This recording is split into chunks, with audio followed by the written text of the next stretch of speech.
Hi rookies! If you are new here, the heart behind this channel is to be an encouragement to honestly anyone starting something new. The focus is storm chasing, but today we're going to talk about my experience with the total solar eclipse that happened on April 8th, 2024. Just like with storm chasing, I am giving you the all access pass. Spoiler alert, a storm makes an appearance.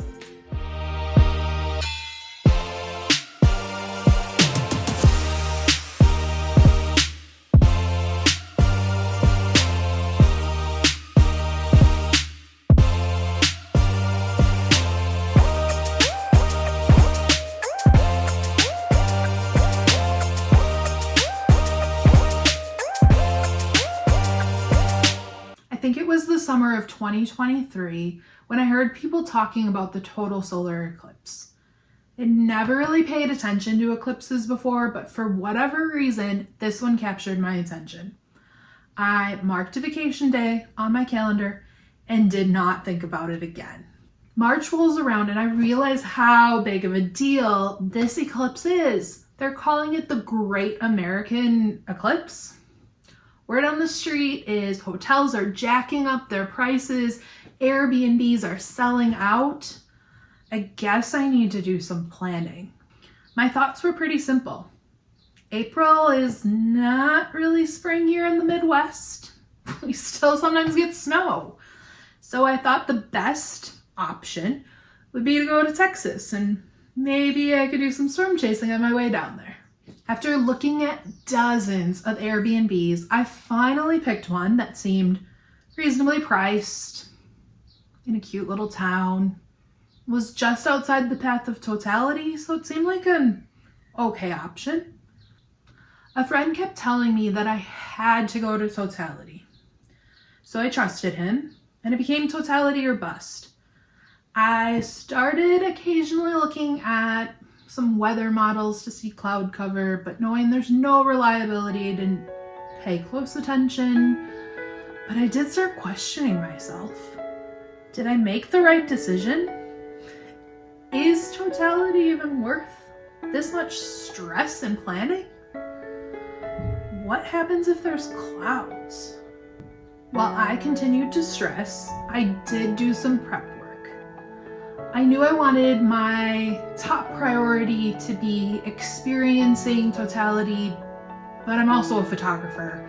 So the very close second was to try to photograph the diamond ring, Bailey's beads, Totality. I wasn't sure if I could do any of it, but we were gonna try.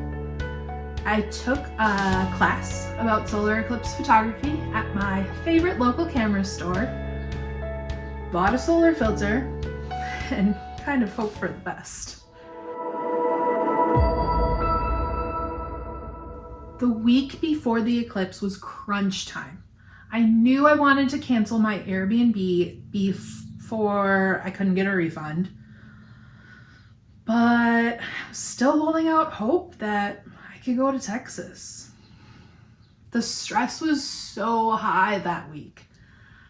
I also realized that I needed to plan where I was going to actually watch the eclipse once I got in Totality. I wanted a spot with bathrooms.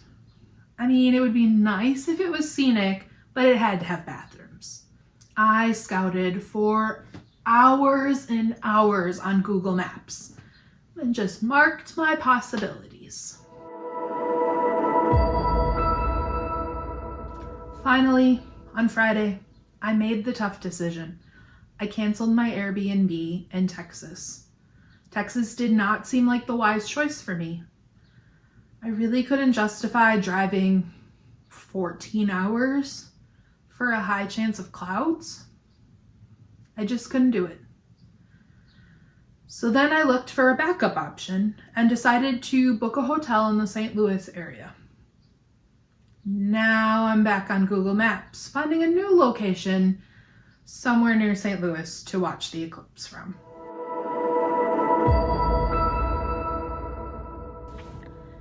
The total eclipse is in 2 days. And what am I doing? I'm gonna practice using my solar filter to shoot the sun, almost waited till the absolute last minute. So I'm outside practicing for the eclipse. Got my camera pointed at the sun, it's got a solar filter on, and I'm baffled. The view on the back of my camera doesn't look in focus, but the picture's in focus. Like, I don't understand it. This is gonna be really hard to photograph. Like, what was I thinking?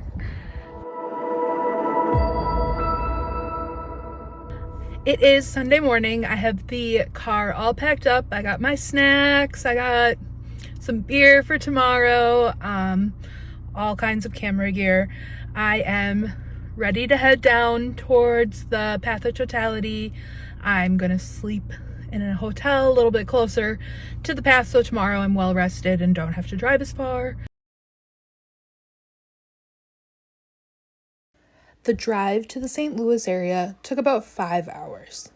As I was getting close to my hotel, I decided to make one final bathroom stop. As I walked back to my car, I noticed some clouds off to my east. No surprise, I checked the radar to see what was going on. A severe thunderstorm? I didn't think I could get in position to get a good view of the storm, but I wanted to let myself try. I set off in pursuit of the storm.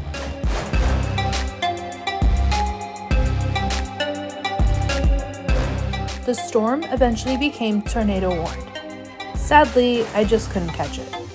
I saw a few interesting clouds that might have been inflow of the storm, but I'm really not sure. It was a fun little detour. What can I say? I'm a storm chaser. It was hard to resist at least trying. Time to head to the hotel.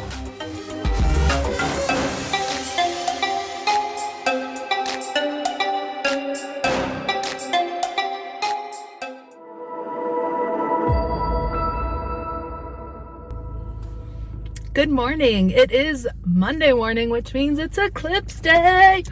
All right, so it is almost 8 o'clock and I am going to head to my Target.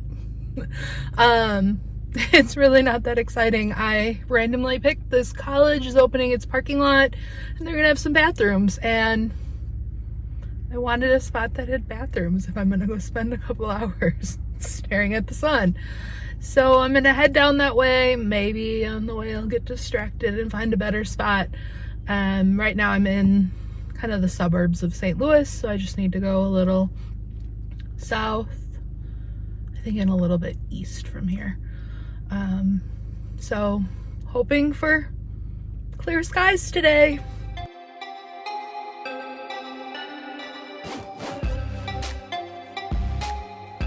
When I stopped to get gas, I noticed people setting up chairs by the truck stop. Were people already getting in place for the eclipse? I decided to pivot to a different location that was closer than the college parking lot. I decided to head to a park on a lake and hope it wasn't too crowded already.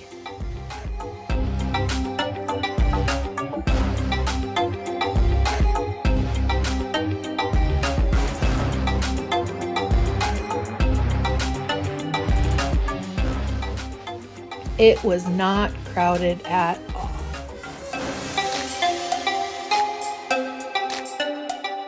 I took up residence right by the shore of the lake and settled in.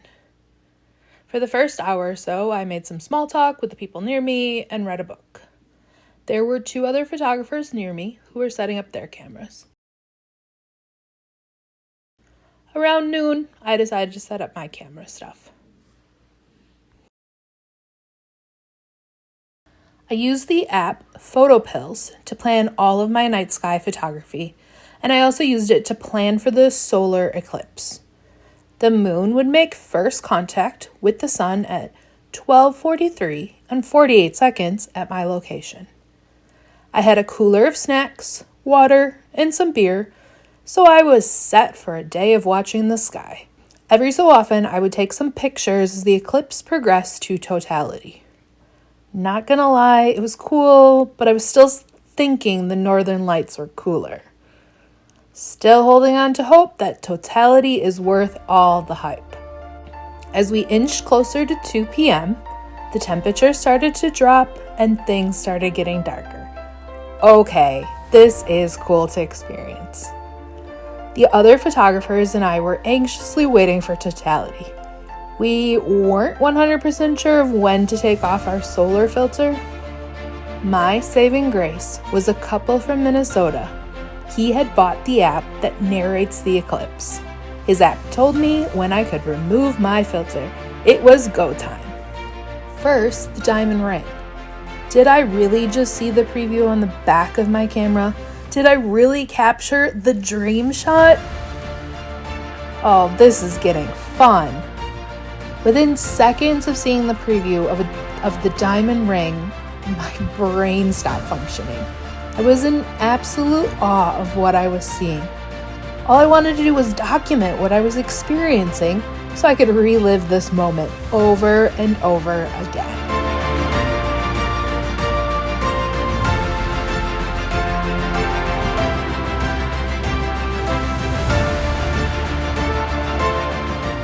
After totality ended, a bunch of people left the park. I settled in to continue photographing the remainder of the eclipse with a celebratory beer.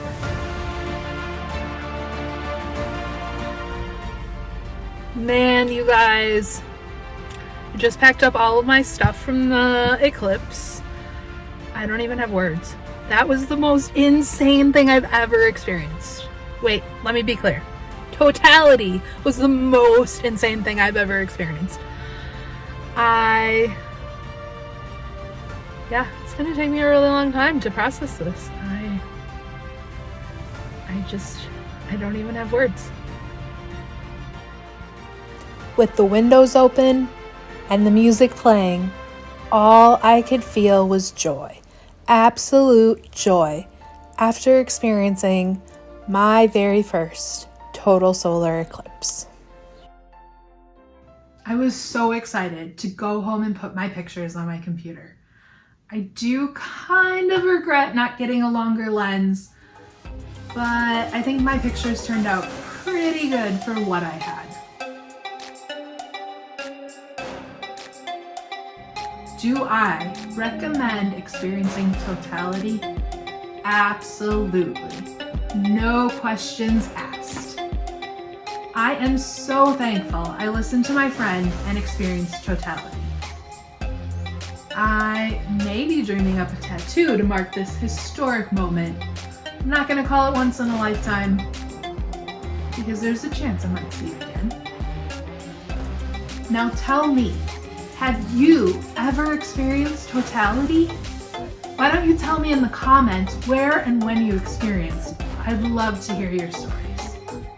Thank you for watching this video about being a rookie eclipse chaser. If you enjoyed this video, give it a thumbs up. And if you want to hear about my storm chasing experiences, make sure to subscribe. I cannot wait to keep sharing my experiences with you. Remember, chase anything you want to chase, even total solar eclipses. We'll see you in the next video.